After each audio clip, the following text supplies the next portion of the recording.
Good morning.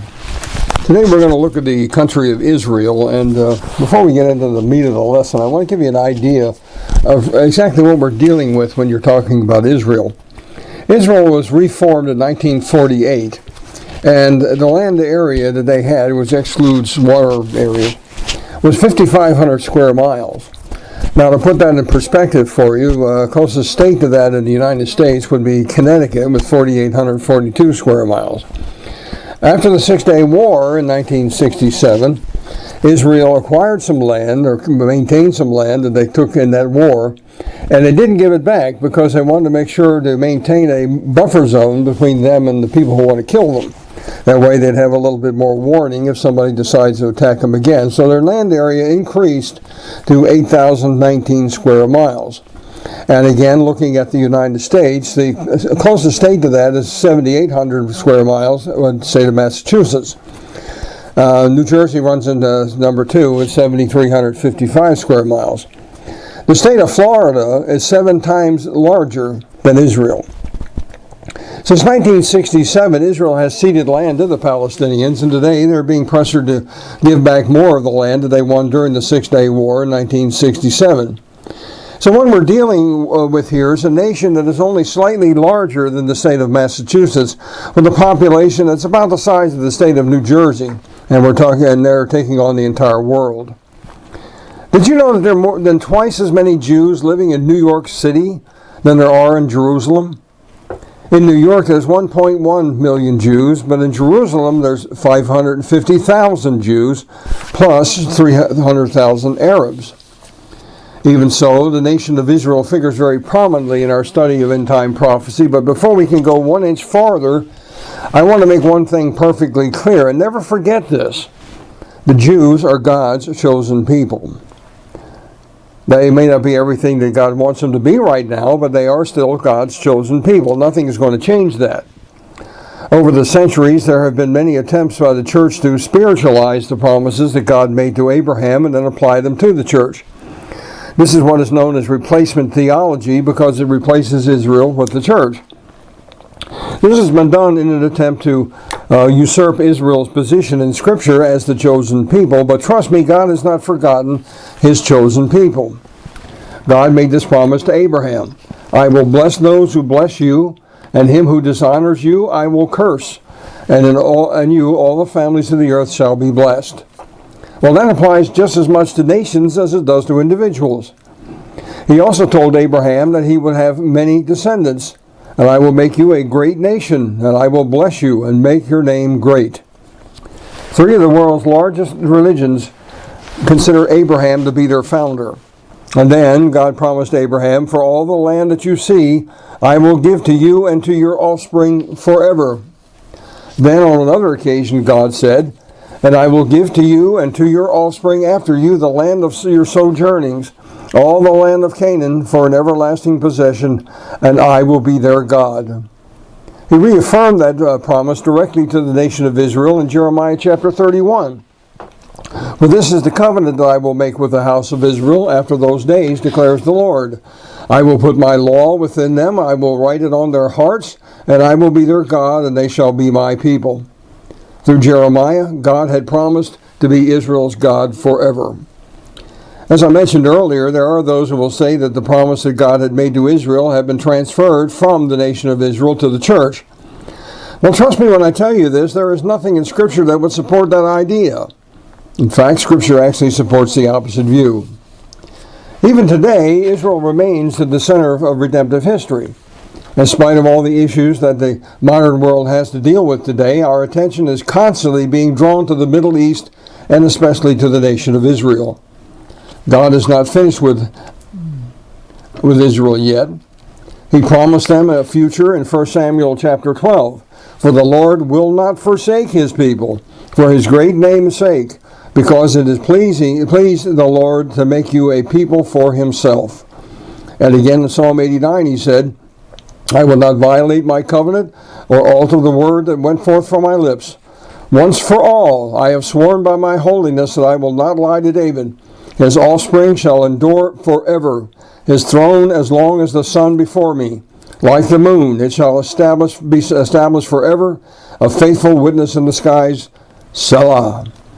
And again in Psalm 94, for the Lord will not forsake his people, he will not abandon his heritage. In Romans chapter 11, Paul asked the rhetorical question, I ask then, has God rejected his people? And his immediate reply was, by no means. That reply translates the Greek word genamahi. It's much stronger in Greek than it is in English, and it means no, 1,000 times no.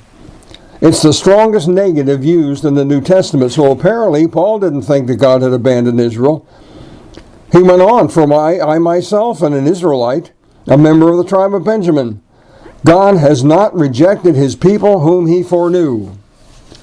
In Luke chapter 21, Jesus himself predicted that the Gentiles would destroy the temple as well as Jerusalem. He said, as for these things that you see, the days will come when there will not be left here one stone upon another that will not be thrown down. Well, it would be centuries before Jerusalem would be rebuilt and the Jews would be returned to their homeland. But in 1948, it happened. Even so, the temple has not been rebuilt yet because it's no longer needed. But Scripture refers to the temple in the later prophecies. So, sometime before the middle of the 7 years of tribulation, it will be rebuilt. During its history, the Jerusalem has been attacked 52 times, captured and recaptured 44 times, besieged 23 times, and destroyed twice.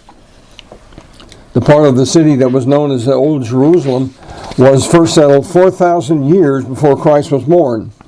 That makes Jerusalem one of the oldest cities in the world, and is still there today, and is still controlled by Jews.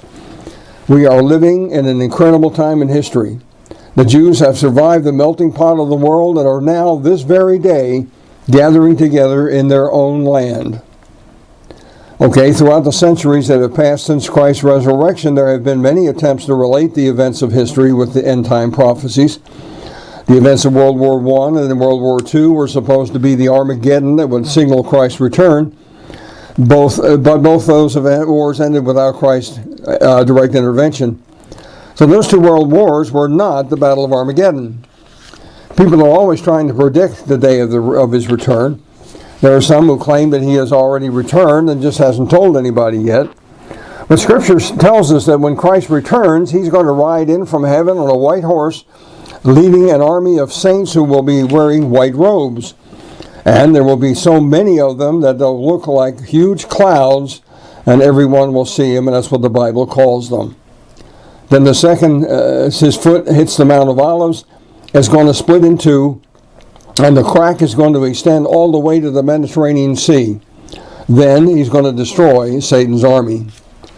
So, saying that he could sneak in without anyone knowing that he was there is absurd. You can't exactly do all these things without somebody noticing.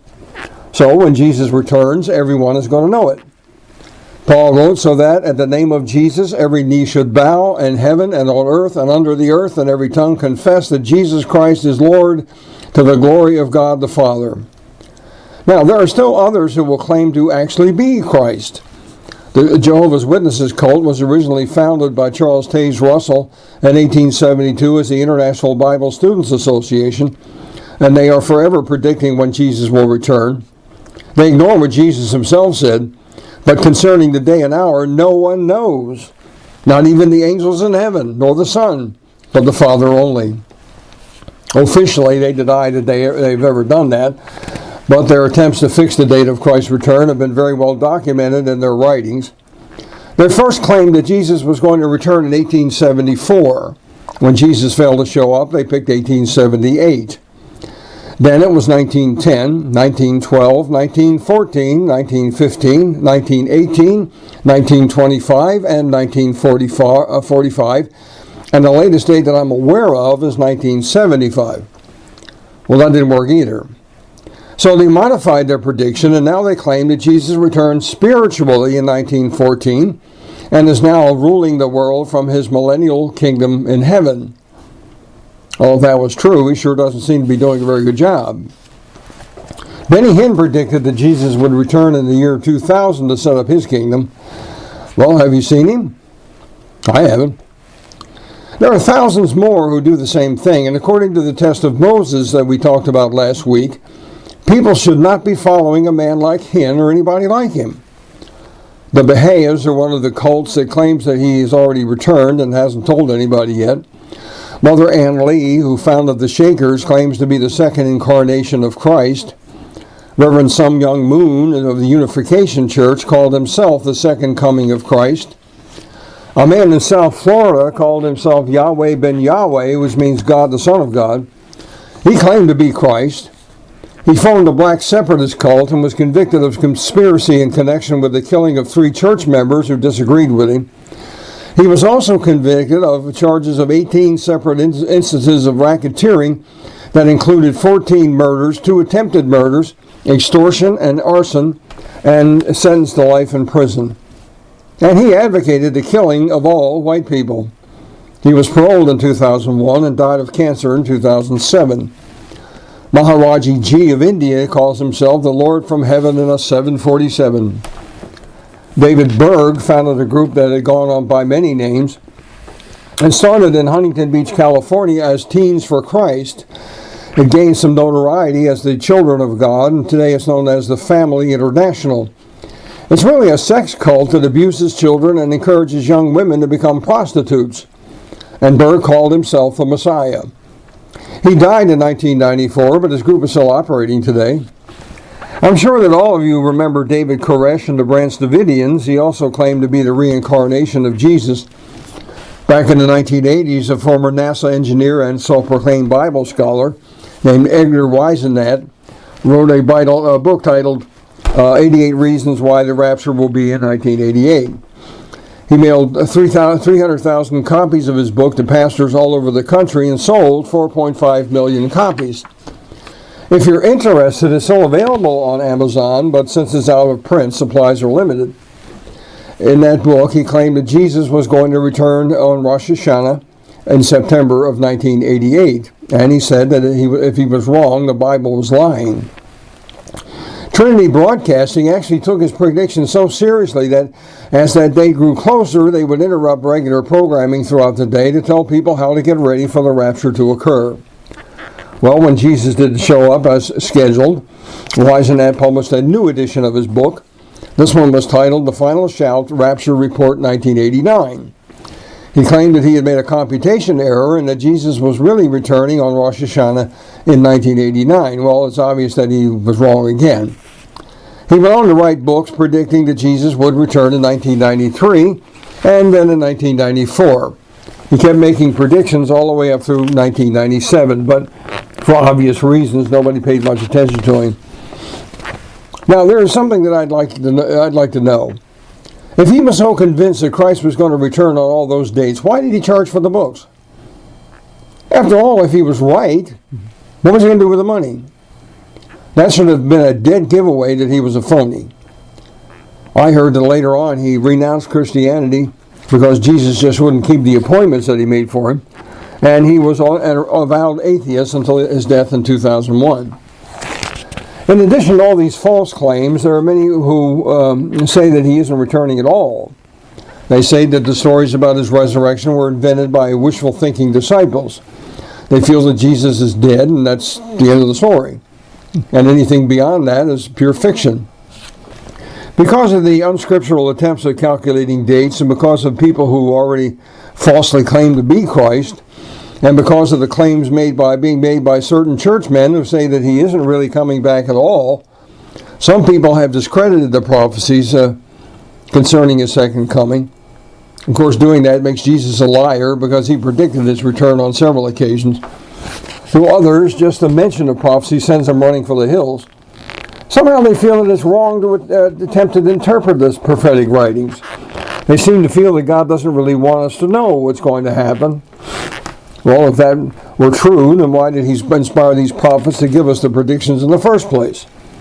And why did he inspire Paul to write, "But you are not in darkness, brothers, for the day to surprise you like a thief? For you are all children of light, children of the day. We are not of the night or of the darkness.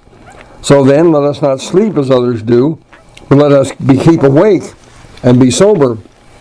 And again, Paul said, for whatever was written in former days was written for our instruction, that through endurance and through the encouragement of the Scriptures we might have hope.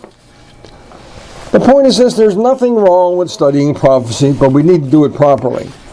We shouldn't try to read something into it that isn't there. If it's fact, call it a fact. If it's opinion, call it opinion. I said when we began these series of lessons that some of what I'm going to tell you is my own personal opinion. You have the right to agree or disagree. But whatever you do, don't make the mistake of ignoring it. And if God doesn't fulfill the prophecies exactly as you expect Him to be fulfilled, don't deny that they were fulfilled.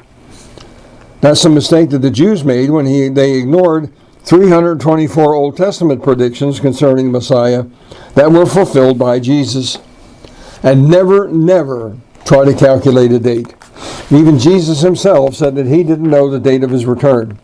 And if He didn't know it, then trust me, you're not going to know it either. Okay, let's get back to Israel. People have called Emperor Domitian the Antichrist. Then they gave that honor to Antiochus Epiphanes. Antiochus actually came closer than anybody else to fulfilling the prophecies concerning the Antichrist, but he missed the mark on one very important point. Daniel said that the Antichrist would exalt and magnify himself above every god. Well, Antiochus may have been proud of himself, but he never magnified himself above every god. In fact, he worshipped the gods of the Greeks, and he tried to force the Jews to do the same thing. He also missed a prophecy that was made by Jesus Himself. So when you see the abomination of desolation spoken of by the prophet Daniel standing in the holy place, and that would be the newly rebuilt temple, let the reader understand. Later on, they tried to pin the title of Antichrist on Napoleon. Then, during World War I, it became Kaiser Wilhelm of Germany. Hitler got that dishonor during World War II, and Mussolini became the false prophet. World War I was said to be the tribulation, and when that didn't work, it had to be World War II. But the single sign that they all forgot was probably the most important sign of all.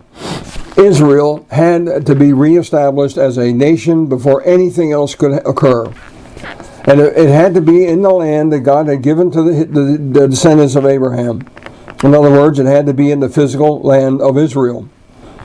For many years, Bible scholars said that the idea that Israel would be reborn as a political nation was impossible. So they started to see the prophecies concerning Israel as being symbolic. So they started to spiritualize them and apply them to the church. But Ezekiel wasn't speaking symbolically when he said, after many days you will be mustered. In the latter days you will go against the land that is restored from war, whose people were gathered from many people among the mountains of Israel, which had been a continual waste. His people were brought out from the peoples and now dwell securely, all of them. Jesus Himself, when He was speaking of the events that would occur just before His return, referred to those who are in Judea. So it's obvious that the Jews will be back in Judea at the time just before His return. This statement by Jesus is even more significant when you consider the fact that Jesus was the one who foretold the destruction of the Jewish nation. And He said that it would happen shortly after His death. But when He talked about the return to earth, He talks as though the Jews are back in Israel. Well, on May 14th, 1948, David Ben-Gurion read a document that established a little Jewish nation of Israel in the biblical Holy Land. As a part of the same deal, the nation of Jordan, which was officially known at that time as the Hashemite Kingdom of Jordan, was given its independence from Great Britain. And the new nation of Jordan, which is 95% Muslim, was to be a homeland for the Arabs. This was effective in 1949. Jordan is located on the east bank of the Jordan River, which is located the location of the biblical kingdoms that were the home for the Ammonites, Moabites, and Edomites. In 1949, the new nation of Israel adopted a very unique policy. It was something that no other country in the world has ever done. Israel declared that any Jew, no matter where they happen to live in this world, would be considered a full citizen of the nation of Israel.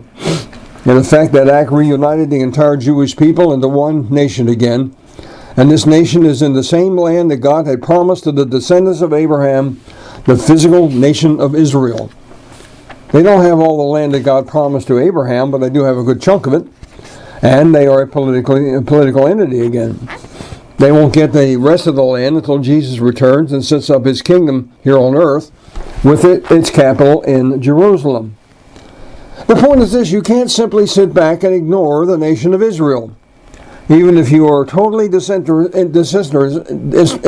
in everything I've said, you have to be amazed at how these descendants of Abraham have survived as a distinct, unique people for all these centuries. They have been scattered all over the world for almost 1,900 years.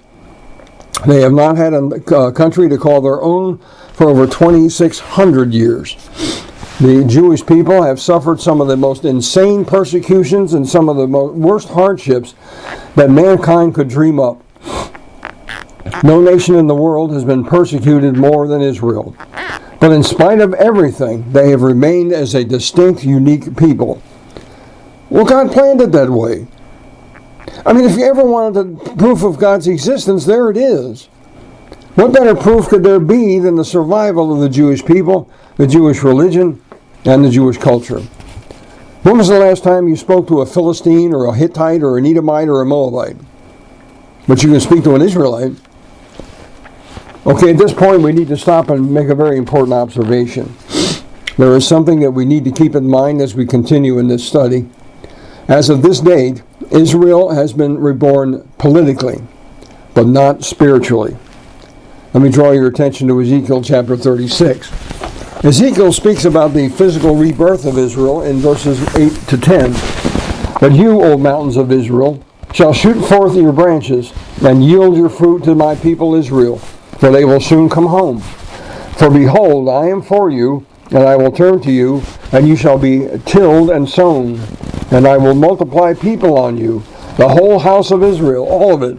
The city shall be inhabited as in your former times, and the waste places rebuilt. And he does it again in verse 24.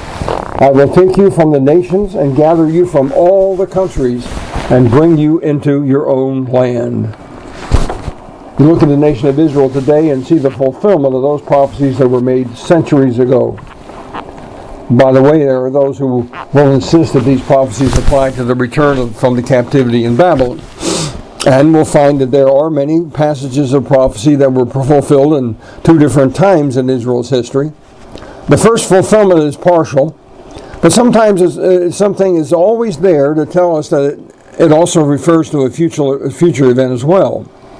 And we can see from verse 24 that this prophecy has not yet been totally fulfilled. You see, it says, I will gather you from all the countries. Well, Babylon is not all the countries. And in chapter 38 verse 8, it says that Israel had been desolate for quite some time. But the Babylonian exile was for a relatively short period of time, 70 years. So this prophecy has to ultimately refer to the return of Israel that took place after the diaspora. The diaspora is how the Jews refer to the dispersion of the Jewish people after the second temple, that was called Herod's temple, was destroyed by the Romans in 70 A.D. Then, beginning in 1948 and continuing today, the Jews have been gradually returning to Israel from all the countries of the world. So Israel has been restored physically. Then, in verses 25 to 27, Ezekiel speaks of Israel's spiritual rebirth as a totally separate event. And it's an event that takes place after the physical restoration. I will sprinkle clean water on you, and you shall be clean from all your uncleanness, and from all your idols I will cleanse you. And I will give you a new heart, and a new spirit I will put in you. And I will remove the heart of stone from your flesh, and give you a heart of flesh. And I will put my spirit within you, and cause you to walk in my statutes, and be careful to obey my rules. Ezekiel chapter 37 also portrays the same chain of events. This is the story of the dry bones. First, the bones came together and the flesh returned. This represents the physical restoration. But again, Ezekiel distinguishes between the two events in verse 8. And I looked, and behold, there were sinews on them, and flesh had come upon them, and skin had covered them, but there was no breath in them. In both cases, the spiritual rebirth of Israel occurs at a later time. And that time is marked by the beginning of God's eternal reign on earth. It's in verses 26 to 28 of chapter 37. I will make a covenant of peace with them. It shall be an everlasting covenant with them, and I will set them in their land and multiply them, and will set my sanctuary in their midst forever. My dwelling place shall be with them, and I will be their God, and they will be my people. Then the nations will know that I am the Lord who sanctifies Israel, when my sanctuary is in their midst. We're going to talk more about this in a later lesson. But this spiritual rebirth is going to take place during the 7 years of tribulation that will end with Armageddon. So, when Jesus physically returns, all of Israel is going to recognize him as their Messiah. But, at least for now, we'll have to be content with a purely physical or purely political Israel. It's an Israel that has been restored physically by God, but is not yet in tune with him spiritually. Okay, let's go back in time and look at the events and prophecies that led up to Israel's rebirth as a nation.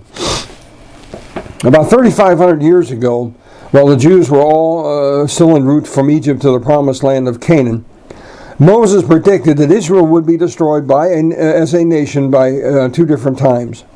The first time would be for a relatively short period of time. The prophet Isaiah added detail to what Moses wrote. He predicted that they would be destroyed the first time by the Babylonians. Then, about 80 years later, the prophet Jeremiah added some more detail to that prophecy. He predicted that they would be held captive in Babylon for 70 years. So, moving back to Isaiah, he predicted that the king that would end Israel's first captivity would be named Cyrus. Well, just as Isaiah predicted, Israel was overthrown by the Babylonians in 587 BC. Then, just as Jeremiah predicted, they were held in captivity for 70 years. During the 70 years in 539 BC, the Babylonians were defeated by the Persians. The Persian king released some of the Jewish people, and he actually helped them rebuild the temple in Jerusalem. And guess what that king's name was? Cyrus. And Isaiah wrote his name down over 200 years before Cyrus was even born. The second fall of Israel would be even more devastating than the first one. It was predicted by Moses in Deuteronomy chapter 28, verses 64 to 68. And the Lord will scatter you among all peoples from one end of the earth to the other. And there you shall serve other gods of wood and stone, which neither you nor your fathers have known. And among these nations you shall find no respite, and there shall be no resting place for the sole of your foot. But the Lord will give you there a trembling heart, and failing eyes, and languishing soul. Your life shall hang in doubt before you. Night and day you shall be in dread, and have no assurance of your life. In the morning you shall say, if only it were evening. And at evening you shall say, if only it were morning. Because of the dread that your heart shall feel, and the sights that your eyes shall see. And the Lord will bring you back in ships to Egypt, a journey that I promised that you should never make again. And there you shall offer yourselves for sale to your enemies as male and female slaves, but there will be no buyer. This time the survivors would be scattered throughout the world. They would be a people without a country, and they would be persecuted wherever they go. This second fall was predicted by Isaiah, Jeremiah, Ezekiel, Amos, and even by Jesus himself. Jesus said, alas for women who are pregnant and for those who are nursing infants in those days, for there will be a great distress among the earth and wrath against this people. They will fall by the edge of the sword and be led captive among all nations.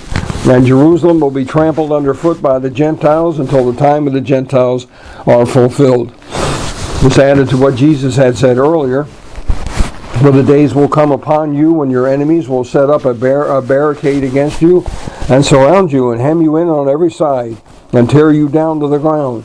You and your children will within you, and they will not leave one stone upon another in you because you did not know the time of your visitation. Less than 40 years after Jesus said that, in 70 AD, Jerusalem was totally destroyed, and this is how it happened. After Jesus had refused to overthrow the Romans, the hatred that the Jewish people felt for the Romans grew even stronger. Protests became more vocal, and groups of zealots would go around at night assassinating Roman soldiers. This led to an all-out revolt in 66 AD. The Roman garrison in Jerusalem was overthrown, and the Jews took control of the city. Well, the first thing that happened was a ban on the worship of the emperor, and this was tantamount to a declaration of war against Rome. Nero was the emperor at the time, and he gave the job of subduing the revolt to a man named Titus Flavius Vespasian. Titus was the hero of the Roman conquest of the British Isles. So, with 3 Roman legions at his command, that would be about 18,000 soldiers, Titus attacked Galilee and subdued it in October of 67 AD. 6,000 Jews were sent from Galilee as slaves to build the Corinthian Canal. One of the prisoners was a Jewish general by the name of Josephus, and Josephus would later go on to become a historian. That's how we know that our information is correct. By the spring of 68 AD, the countryside surrounding Jerusalem had been retaken by the Romans, so all that remained was the city itself. Well, in the middle of this siege of Jerusalem, news came that Nero had committed suicide and a civil war had broken out in Rome. Well, Titus Vespasian stopped fighting to await news from Rome, and it wasn't long in coming. So, it seems that he was going to be the new emperor. So he immediately left for Rome, and he left his son behind to finish the war for him, and his son's name was also Titus. Well, Titus Jr. began his final assault on Jerusalem in the spring of 70 AD. By then, he had close to 100,000 soldiers at his command, as opposed to Jerusalem's total population, including women and children, of about 200,000. Many Jews tried to escape, but most of them were captured and crucified. On some days, as many as 500 people were nailed to crosses. The Roman army actually depleted the surrounding forest in order to get the wood needed to build the crosses. As time went on, the smell of dead bodies was unbearable. Food became so scarce that the people began eating their belts and their shoes, and it wasn't long before they began to eat each other. By August of 70 AD, the Romans had penetrated the city and it fell. They immediately erected banners in the temple and offered sacrifices to their gods. Well, Jesus had this to say about the temple. You see all these, do you not? Truly I say to you, there will not be left here one stone upon another that will not be thrown down. Now think about this. If you were to start a rumor that $100,000 in gold was buried under one of the streets in St. Cloud, by tomorrow morning there wouldn't be an inch of pavement left. Well, there was a rumor circulating at that time that there was gold hidden in the mortar between the temple stones. Of course, it wasn't true, and Titus knew it wasn't true. But in order to demonstrate the power of Rome, he told the soldiers about the rumor, and he told them that they could keep whatever gold that they could find. It wasn't very long before every stone of the temple was torn down. Now, the persecution continued even after the war was over. In a single day, 10,000 Jews were executed in the city of Damascus. Many more were taken to Rome to die as gladiators in the arena. Well, Daniel had predicted that the destruction would come as a flood. Most of the surviving Jews were taken by ships to Egypt to be sold in the slave markets there. But it wasn't long before the supply exceeded the demand, and no one even wanted the Jews as slaves. So in order to find markets for them, they were taken all over the world. They were scattered into all the nations, and the nation of Israel ceased to exist. And Moses wrote this down 1,450 years before it happened. And it all happened exactly the way he said it would. The history of the Jewish people since the Roman Holocaust has been one of the continual persecution.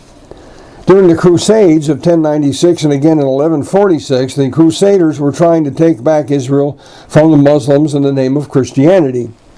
Well, they were afraid that once Israel was retaken from the Muslims, the European Jews would join up with the remnant of Middle Eastern Jews who were still in Israel, and they would try to reclaim Israel as their own. So during their trip to Israel, they destroyed every Jewish community they came across. And they also killed any Jews they found in Israel. And they did it in the name of Christianity.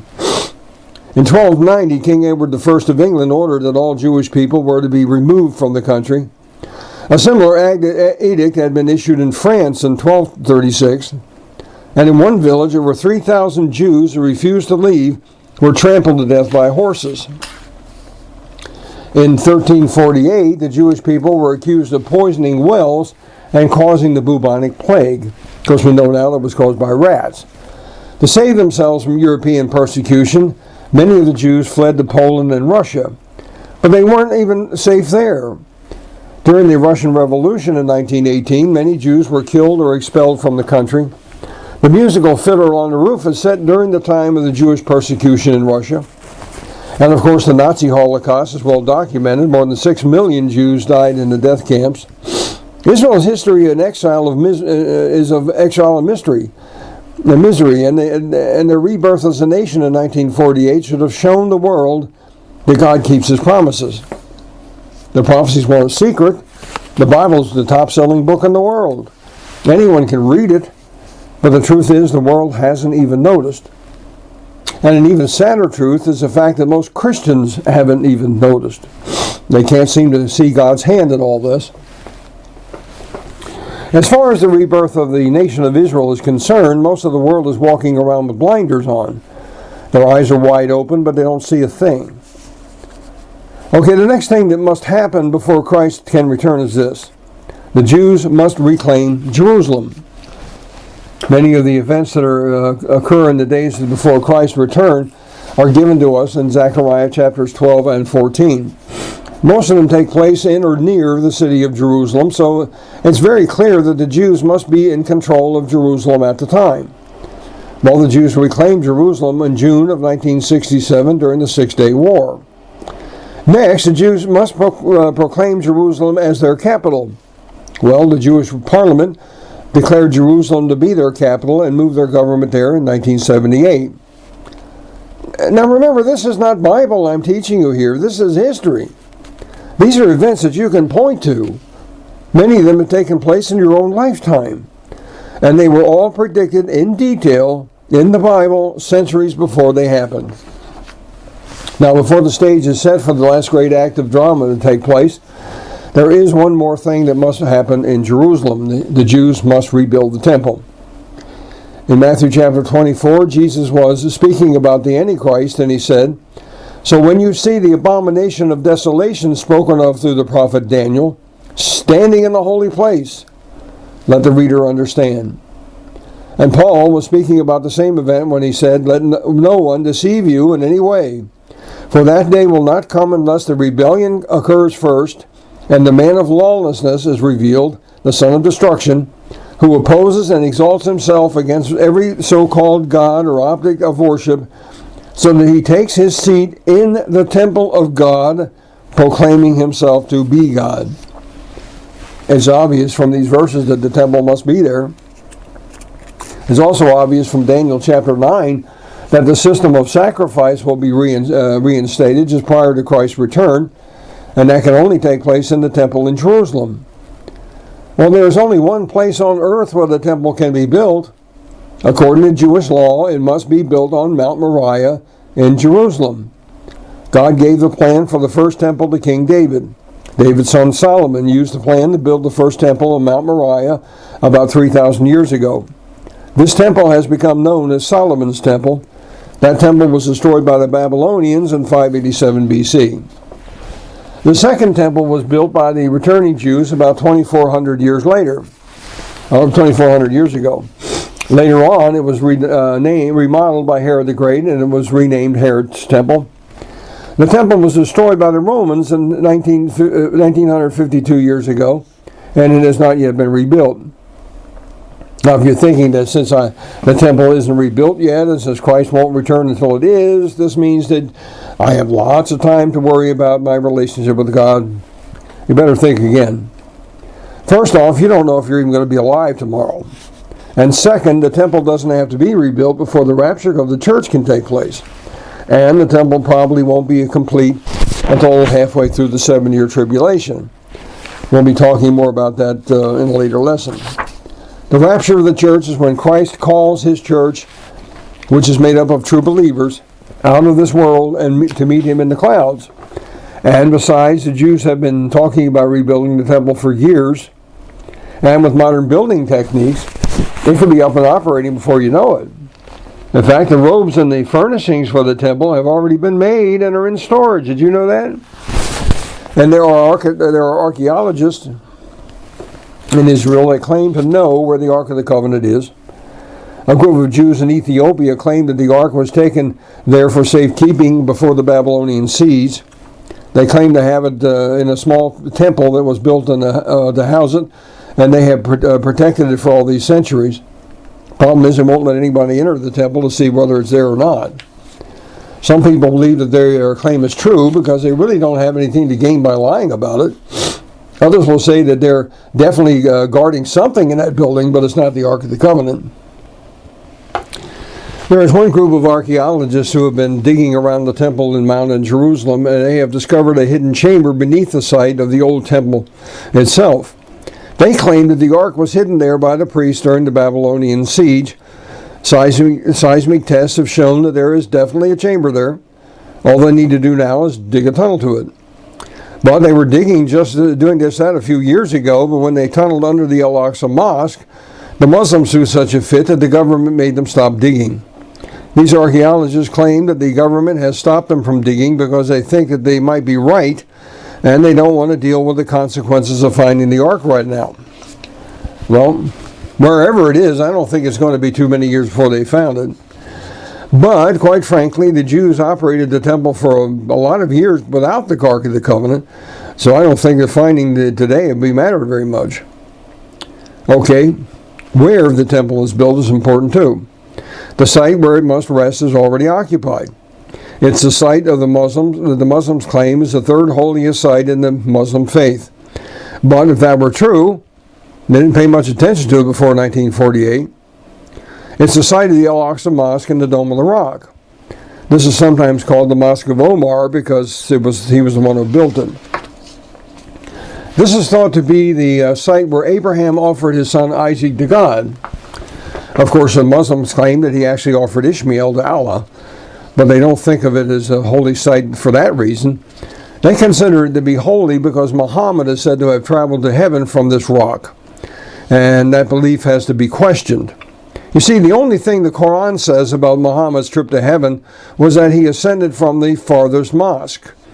And the Muslims didn't associate the farthest mosque with the Temple Mount in Jerusalem until 1948, when they wanted an excuse to take the site away from the Jews.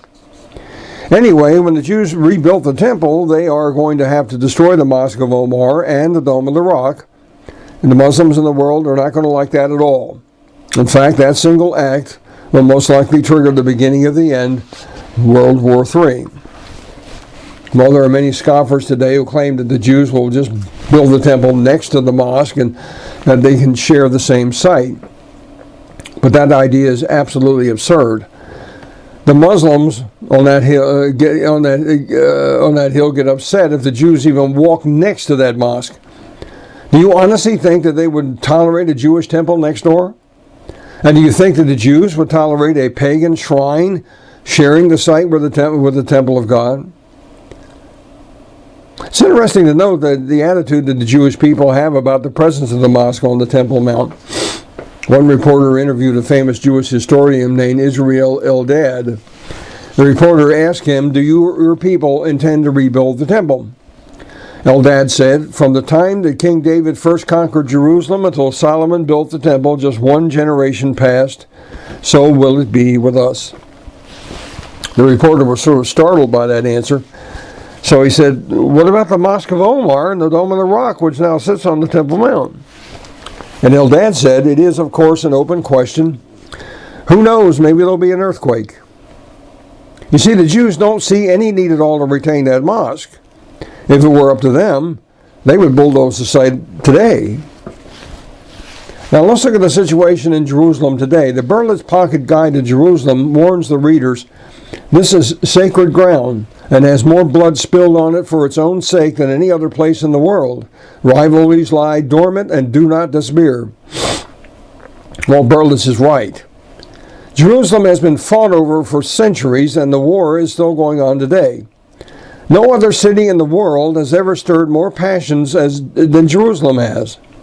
Thousands of songs have been written about that city, and the three greatest religions in the world all lay claim to Jerusalem in one way or another. And all this is true in spite of the fact that Jerusalem doesn't have anything that would normally make a city great. It's not located on a river. It's not a seaport. In fact, the nearest port is over 60 miles away. It's not on any major trade routes. It is located on the top of a hill, but its military advantage is canceled out because the mountains around it are higher. And water is also scarce. Jerusalem is great for only one reason. Jerusalem is a spiritual city. It is a city where God chose to put his name. So, to the Jew, the Temple Mount in Jerusalem is the holiest place on earth. When the Jews took control of Jerusalem during the Six-Day War in 1967, General Moshe Dayan went to the western wall of the temple. This is part of the foundation wall of Herod's temple, and it is left in place by the Romans to remind the people of the power of the Roman soldiers who tore down the rest of that structure. And it doesn't violate Jesus' prediction that no stone of the temple would remain standing because it's not a part of the temple building itself. This place has become known as the Wailing Wall.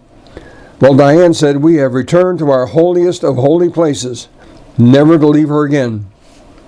No other people has ever had such a love affair with a city.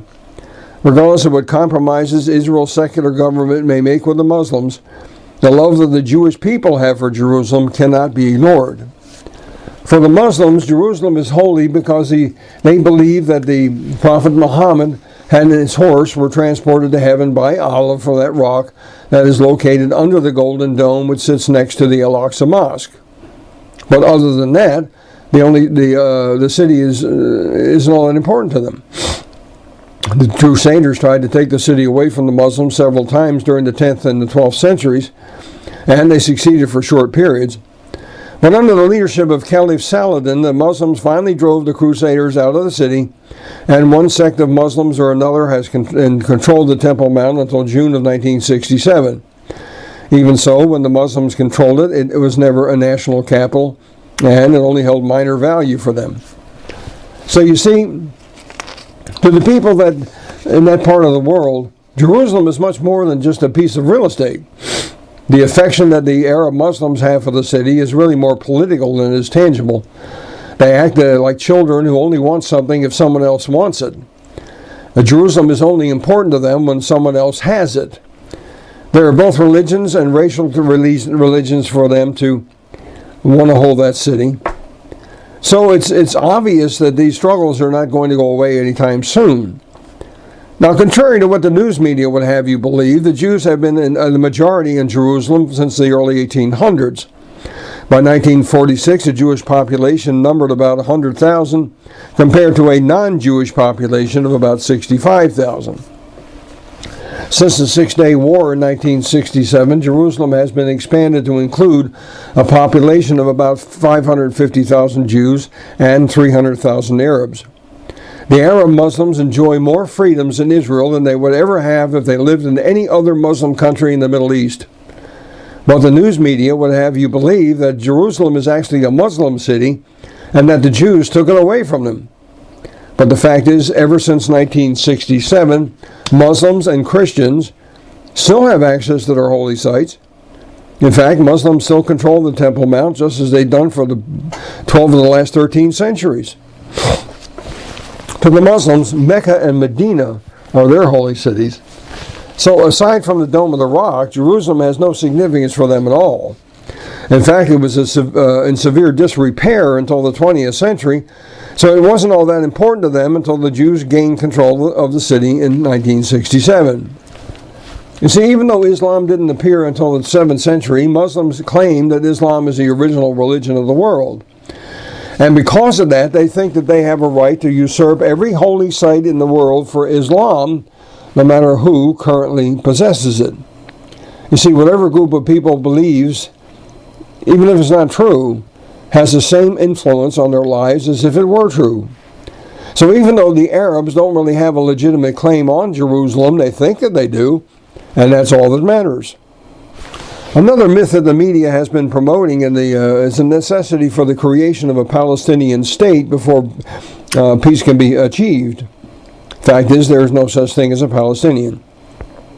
The Jewish population has always been in the majority in Israel, even when it was controlled politically by the Arabs. So if there was such a thing as a Palestinian, he's Jewish, because the Jews controlled that area thousands of years before the Muslims even existed. In fact, prior to 1948, an Arab would have been insulted if you called him a Palestinian, because the true Palestinians were Jewish. And before 1967, when the Arabs still controlled the areas of Judea and Samaria, there was no talk at all of creating a Palestinian state. But when they were in control, they could have done that very easily. So why is it so important now? You see, when the Arabs speak of the Jewish occupation of Palestine, it's all in their minds. Palestine never existed as a country to be occupied. My point is this: the struggle over Jerusalem goes far beyond real estate. The Muslims even call their opposition to the Jews a jihad, a holy war. Moshe Dayan expressed the feelings of the Jewish people when he said, "We have returned to our holiest of holy places, never to leave her again." Well, Yasser Arafat, even though he is Egyptian, appointed himself to be spokesman for what he called the Palestinians. And this is what Arafat had to say in a mosque in Johannesburg just 9 months after signing his peace treaty with Israel. "The jihad will continue. Jerusalem is not for the Palestinian people, it is for the Muslim nation. The battle is not to get how much we can achieve from the Israelis here and there. Our battle is Jerusalem. Jerusalem, the first shrine of the Muslims." Now, does that sound like a man who's interested in peace? And Yasser Arafat's clone, Mahmoud Abbas, is following in his teacher's footsteps. The fact is, peace is just not going to happen. And every time a Jew sees that mosque sitting there on the Temple Mount, they want the temple to be rebuilt even more. Now, if you want to hear something that will keep you awake at night, think about this. What do you think is going to happen when the Muslims get nuclear parity with Israel and the Western world? Iran is almost there today. And let me tell you why that's significant. Shiite Muslims believe in a messianic type character called the Mahdi. He is also known as the 12th Imam. He is supposed to be a direct descendant of Muhammad. In fact, some Shiites believe that he is the actual reincarnation of Muhammad. Well, Muhammad Mahdi is supposed to have been hidden away by Allah sometime during the 9th century A.D. And he's supposed to return to earth someday as the Muslim savior who will give Muslims control of the world. Well, according to their teaching, the world will be in chaos just before the Mahdi returns. And here's the problem. Mahmoud Ahmadinejad, who was the president of Iran from 2005 to 2013, as well as the current president, Ibrahim Raisi, both believe that if they could create enough chaos in the world, they could hasten the return of the 12th Imam. The people who believe that are called Twelvers. And the Iranian government was purged of anyone who didn't toe that line, and they were replaced with Twelvers. And as a result, the entire Iranian government believes that creating world chaos will hasten Muslim control of the world. And that's why they are the biggest sponsors of world terrorism today. If you paid attention to the speech that Ahmadinejad gave at the UN in 2006, you'd have heard him talking about this. Well, what better way can you think of to create chaos in the world than to set off a nuclear bomb? And the Iranians are currently working to create nuclear weapons. And Obama was supporting their effort. Trump stopped them. But the resident idiot in the White House today is helping them do it. In fact, most Western leaders are ignoring it. Well, the worst kept secret in the world is the fact that Israel already has nuclear weapons. And the Israeli government has already demonstrated that they aren't afraid to use them. And do you think that the Muslim terrorist leaders would hesitate to use them if they had them? And they don't care if they die in the process because they believe that killing infidels guarantees them a place in heaven with the 72 virgins to play with. Well, John Kerry is doing everything in his power to see to it that that happens. From an American perspective, this is why it's so dangerous for us to stop the strategic defense initiative that critics have called Star Wars. You see, Democrats rely on what they call MAD, which stands for Mutually Assured Destruction. In other words, no one is going to attack us because they know that we will destroy them if they do. Ronald Reagan called it a suicide pact. So he called on American scientists to develop a way to make nuclear weapons obsolete. But with Democrats in charge of Congress in 1993, they were able to cancel that program.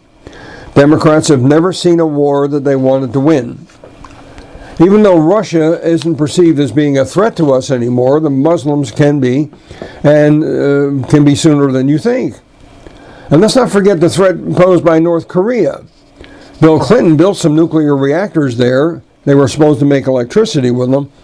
But instead of making electricity with them, they using them to create nuclear weapons. Donald Trump had pretty much stopped them. But under Joe Biden, North Korea is going gung-ho with their nuclear program again, in spite of the fact that most of the population of North Korea is malnourished. I think the only fat person in North Korea is Kim Jong-un. Then there's Communist China. They have nuclear weapons for a long time, but they couldn't seem to get their missiles to go where they wanted them to go. Well, Bill Clinton stepped in and decided one day to give them that technology. So now they have missiles that can reach us.